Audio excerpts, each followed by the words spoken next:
My definition of good technology is one that you don't see.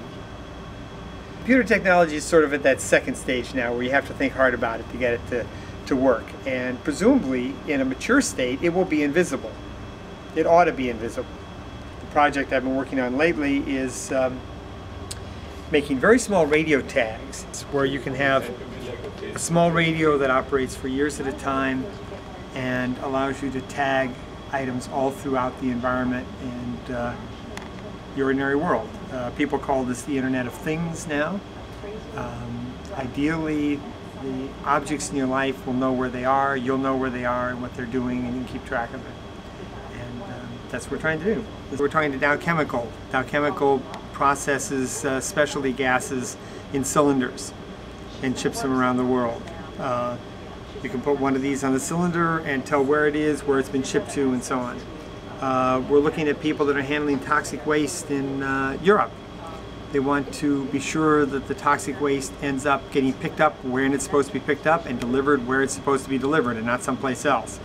So you put a tag on each piece of waste and track it around continuously. It sits there and goes beep, beep, beep and says, I'm here and I'm where I'm supposed to be.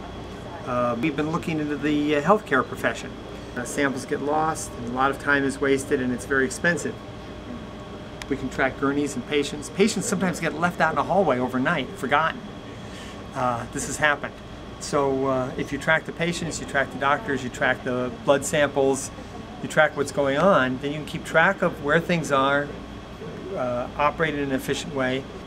If the doctor doesn't have the medical records, the doctor can't treat the patient, and the medical record could be sitting on a table somewhere and nobody knows where it is. We'll solve this problem someday with electronic medical records, but in the meanwhile, records, like everything else, have to be kept track of. So we call this the radio grid test bed. So if someone wants to model 50 cars outdoors, they can do that on this grid. If they want to model 20 cellular users who are walking around a campus and get different degrees of connectivity, that can also be modeled.